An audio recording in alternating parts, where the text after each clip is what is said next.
नमस्कार। काशी विश्वनाथ, ओगड़दानी, त्रिकालदर्शी, कैलाशी, अविनाशी भगवान शिव, जिनकी पुनीत पावन शिव महापुराण की कथा संपूर्ण विश्व के कल्याण हेतु बाबा देवाधिदेव महादेव की कृपा से श्रवण करने का सौभाग्य प्राप्त हुआ है। बड़े भाग्यशाली हैं बठिंडा पंजाब के सभी रह निवासी।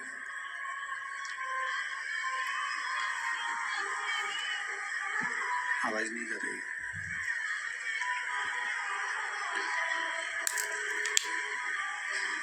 बठिंडा पंजाब के सभी रह निवासी जो इस पवित्र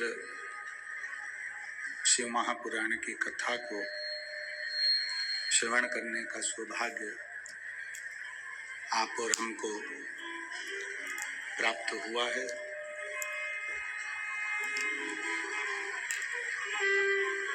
कथा के मुख्य आयोजक के रूप में श्री बांके बिहारी सेवा समिति बठिंडा पंजाब, कथा के मुख्य यजमान श्री अमरजीत जी मेहता। एक अलग विषय, शिव महापुराण की कथा कहती है कि ये शरीर मिल गया और उस शरीर के मिलने के बाद में जो भगवान की अविरल भक्ति है,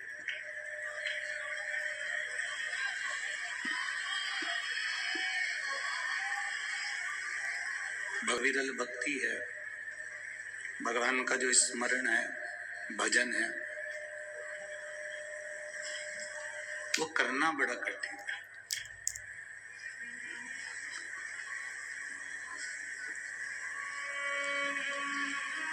तिरासी लाख 99,999 योनियां काटने के बाद में ये 84 लाखवें नंबर की योनि ये मनुष्य की देह है, ये मानव का शरीर है।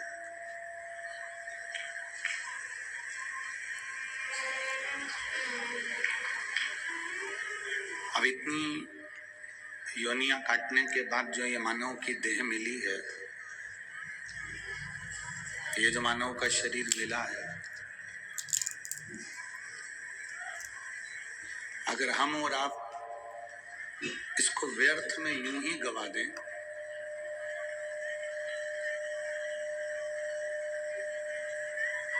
तो फिर संसार में जन्म लेने का फिर कोई कार्य ही नहीं रहा। भगवान देवाधिदेव महादेव माता पार्वती जी से कहते हैं, भगवान शिव माता पार्वती जी से कहते हैं कि पार्वती, अगर मानव का शरीर ये वो शरीर है जिस शरीर को पाने के बाद में हम पूर्व में जितने जितने हमने पाप किए होते हैं, जितने जितने हमने गलत कर्म किए होते हैं, जितने जितने हमने बेकार कर्म किए होते हैं, वो सारे के सारे कर्म हम केवल मानव का शरीर प्राप्त कर कर और भगवान का नाम लेकर इस शरीर के द्वारा भगवत भजन कर कर उस पूर्व के किए हुए सारे पापों को हम एक क्षण में समाप्त कर जाते हैं। वो केवल एक मानव का शरीर है और उसका भजन है। इस शरीर को पाने के बाद में, भगवान की विरल भक्ति को पाने के बाद में भगवान के भजन को करना बहुत जरूरी है।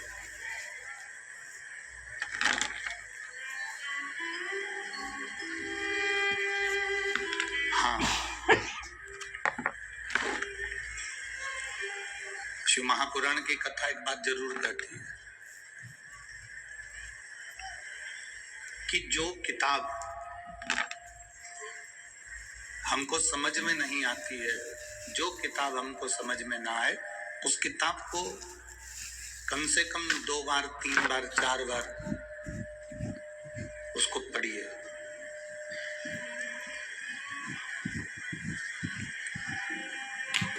जो किताब हमें समझ में ना आए उसको हम 3-4 बार पढ़ें, समझ में जरूर आएगी।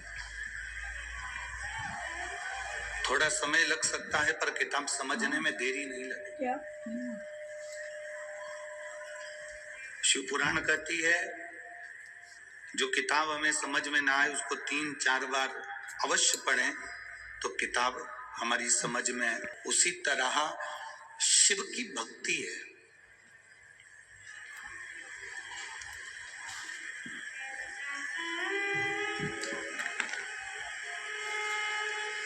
उसी तरह भगवान शंकर की अविरल भक्ति है, भगवान का भजन है, स्मरण है। मान लो आपके चित्त में, आपकी वृत्ति में, आपके मन में अगर शंकर की भक्ति विराजमान हो ही नहीं रही है, आप अथक प्रयास कर रहे हैं,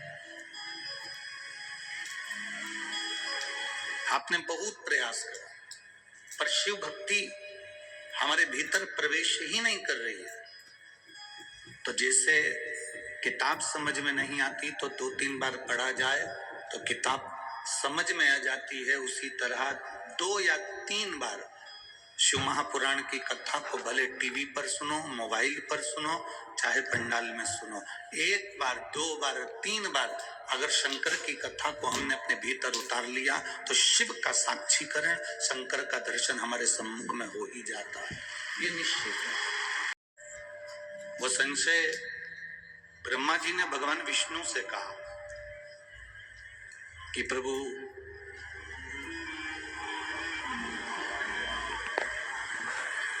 मुझे मेरे पिता का नाम मालूम है। ब्रह्मा जी कहते हैं कि मैं भगवान विष्णु की नाभि से प्रकट हुआ हूं, इसलिए मुझे मालूम है कि मेरे पिता भगवान विष्णु हैं।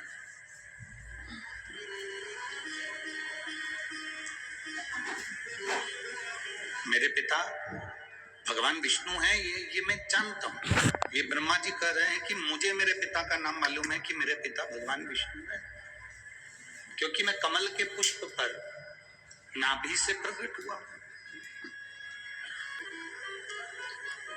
और एक बात मेरे हृदय में समाती नहीं है कि मेरे पिता भगवान विष्णु हैं, पर भगवान विष्णु के पिता कौन है?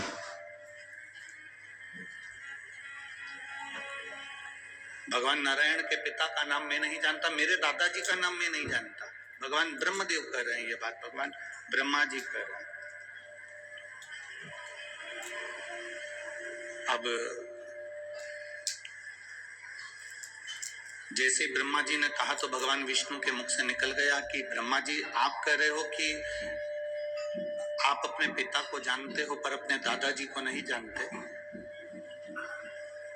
भगवान विष्णु के पिता कौन है ये आपको नहीं मालूम, तो स्वयं भगवान नारायण ने अपने मुख से कहा कि मेरे पिता देवाधिदेव महादेव, वो मेरे पिता है। ये भगवान विष्णु कह रहे हैं कि मैं अपने पिता का नाम जानता हूं, मेरे पिता देवाधिदेव महादेव है।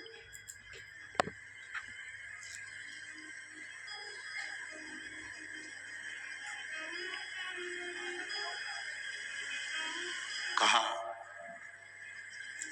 मैं आपके पिताजी का दर्शन इसी क्षण करना चाहता हूं और उनसे पूछना चाहता हूं क्या भगवान नारायण को आपने प्रकट किया?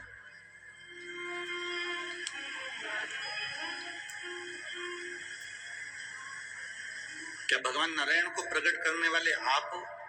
मैं उनसे पूछना चाहता हूं। शिव महापुराण की कथा कहती है कि शिव की कथा और मनुष्य की व्यथा, ये दोनों का अंत कभी नहीं हो सकता, ये निरंतर चलती ही रहती है। कथा भी चलती रहती है और मनुष्य की व्यथा भी चलती रहती है।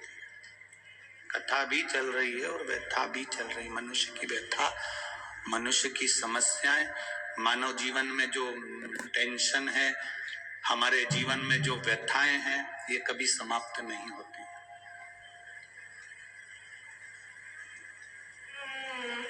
दुनिया के कई लोग ऐसे हैं जो व्यथा को समाप्त करने के लिए कई बाबाओं के चक्कर में पड़ जाते हैं।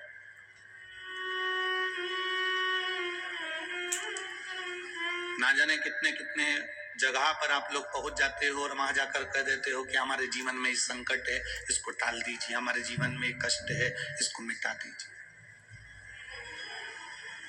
शिव महापुराण की कथा कहती है हमें किसी आडंबर की ओर, अंधविश्वास की ओर हमें नहीं जाना। ऐसा संसार में कोई नहीं जन्मा जिसके जीवन में दुख नहीं आया।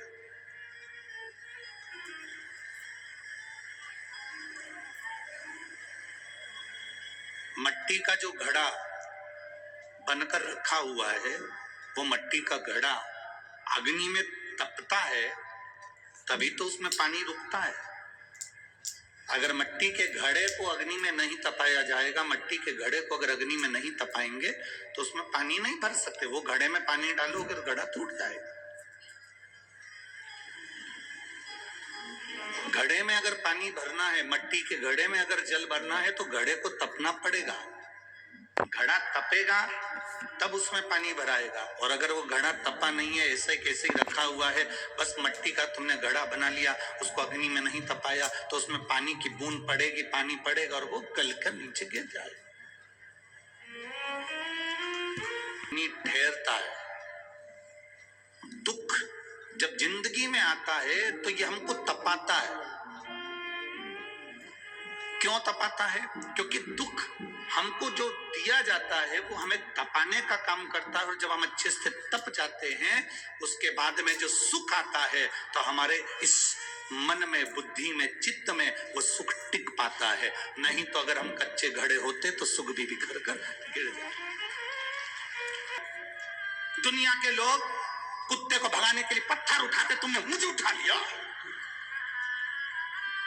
अब पति कैसे समझाए कि मैंने तुझे इसलिए उठाया था कि कुत्ता मेरे पांव को खजाए पर मैं तुझे नहीं खाने दूंगा। पर जिसकी किस्मत में भाटा लिखा हो वो क्या करेगा? भोला, बहुत भोला। अब कोई जरूरी नहीं कि तुम्हारे सारे दामाद इंजीनियर हैं, डॉक्टर हैं, कलेक्टर हैं तो सभी एक जैसे। ना ना ना। शंकर भगवान अडमस्त होकर बैठे हुए थे। दक्ष प्रजापति आए, सबने उठकर प्रणाम करा। शंकर जी उठ ही नहीं पाए, वो तो अलमस्त बैठे हुए थे, अलमस्त। दक्ष प्रजापति को नमस्कार बड़ा पसंद था, इन्होंने नहीं करा, गुस्सा आ गया। दक्ष प्रजापति को क्रोध आया और क्रोध आते से दक्ष प्रजापति ने श्राप दे दिया भगवान शंकर को। ए शिव, मैं तुझे श्राप देता हूं, तो मेरी बेटी का पति होकर, मेरा दामाद होकर तूने मुझे प्रणाम नहीं करा। मैं तुझे श्राप देता हूं, तू शमशान में निवास करेगा।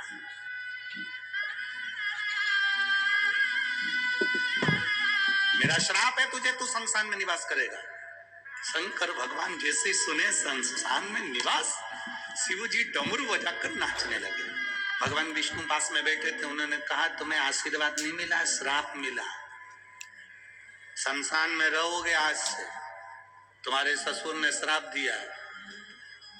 शंकर जी बोले मेरे ससुर जैसा दुनिया में कोई ससुर नहीं हो सकता।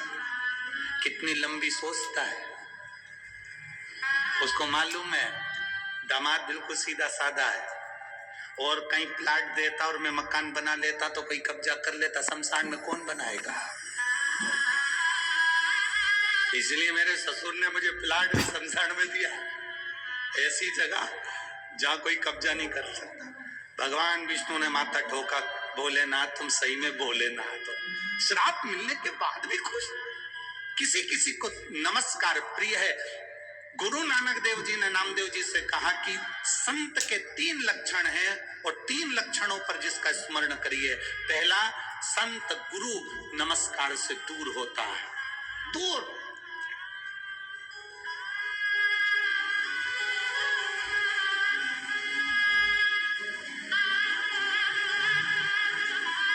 दूसरे नंबर का गुरु को, पहले नंबर का नमस्कार, दूसरे नंबर का जम के बोलो जरा, जम के, चमत्कार। असली गुरु, असली संत कोई चमत्कार नहीं करता। उसे चमत्कार से बहुत। और तीसरे नंबर का है असली संत, असली गुरु। दमस का कौन ने कितना रुपया दिया, कितना गया, कितना आया, उसे कोई मतलब नहीं है। उसको तो बस हरि भगवान का नाम लेना है, भगवत भजन करना है, स्मरण करना है, भगवान की भक्ति करना है, उसे कोई मतलब नहीं।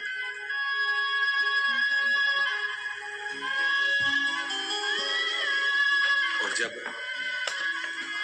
भगवान की अविरल भक्ति,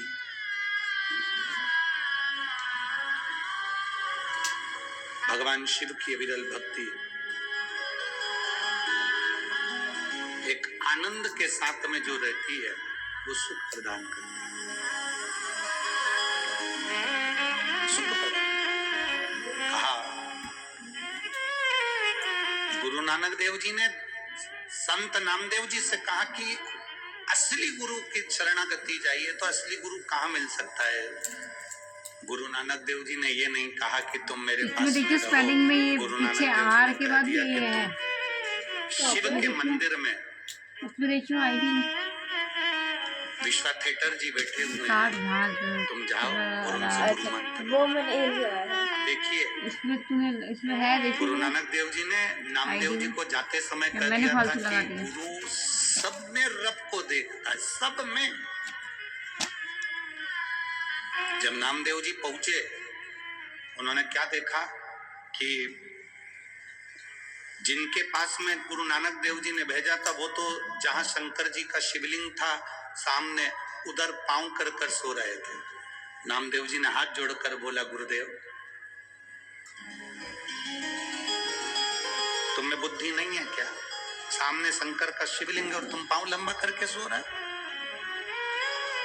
गुरुजी ने नामदेव जी से कहा, एक काम करो, मेरा पांव उठाओ, जहां पर शंकर जी नहीं है वहां रख दो। मेरा पांव उठाओ, जहां शिव नहीं वहां रख दो। गुरु नानक देव जी ने कहकर भेजा था कि तुझ में, मुझ में, सब में रब समाया है। गुरु नानक देव जी ने कहकर भेजा था नामदेव जी को। नामदेव जी समझ नहीं पाए थे। मेरे पांव को उठाओ, जहां शिव नहीं वहां पर मेरा पांव रख दिया जाए। चरण उठाकर नामदेव जी महाराज जहां पर विश्वा थिएटर जी का पांव रखते थे, वहां पर शंकर का शिवलिंग सामने नजर आने लगता था। गुरु नानक देव जी उसी जगह पर सामने प्रकट होकर कहते हैं, नामदेव जी हर एक चप्पे चप्पे में रब समाया है, सब में उसी को देखो, वो सब उसी की। इसीलिए फिल्म बनाने वालों ने गाना लिख दिया, तुझ में रब दिखता है।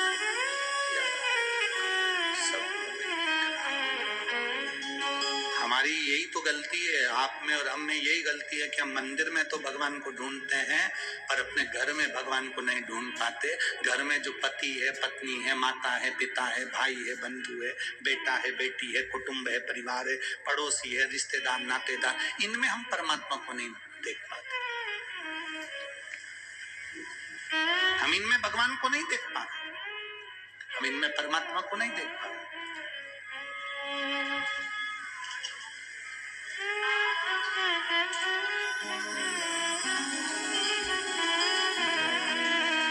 हम दूसरी जगह देख रहे हैं। जैसे एक बार यमराज पृथ्वी पर आ गए और एक लड़के को लेने के लिए यमराज आए। उसका अंतिम समय चल रहा था, उसकी अंतिम सांस थी, अंतिम क्षण था। आज उसकी फाइल समाप्त होना थी और यमराज ने आते से कह दिया।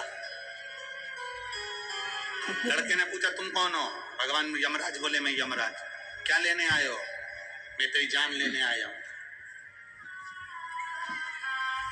क्या लेने आए हो? मैं तेरी जान लेने के लिए आया हूं। मेरी जान? हाँ।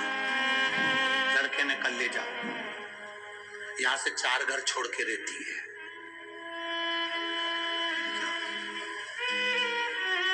यमराज बोला, मैं तेरे प्राण लेने आया हूं। प्राण मेरे? हाँ। 4 दिन से मेरे प्राण वही खा रही, ले जा।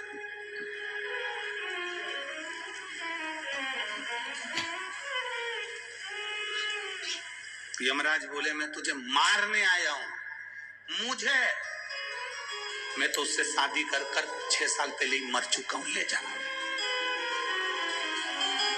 यमराज बोला रेन दे, मैं तेरी जगह दूसरे को ले जाऊंगा, पड़े रहेगा। तू खुद मरा है, तेरे को क्या लेके क्या? अरे भाई, अरे मेरा बीते जीवन सारा भोले जी थारे चरणों में, मेरा बीते जीवन सारा भोले जी थारे, मेरा बीते जीवन सारा भोले जी थारे चरणों में, मेरा बीते जीवन सारा चरणों में, भोले चरणों में, चरणों में, ओ चरण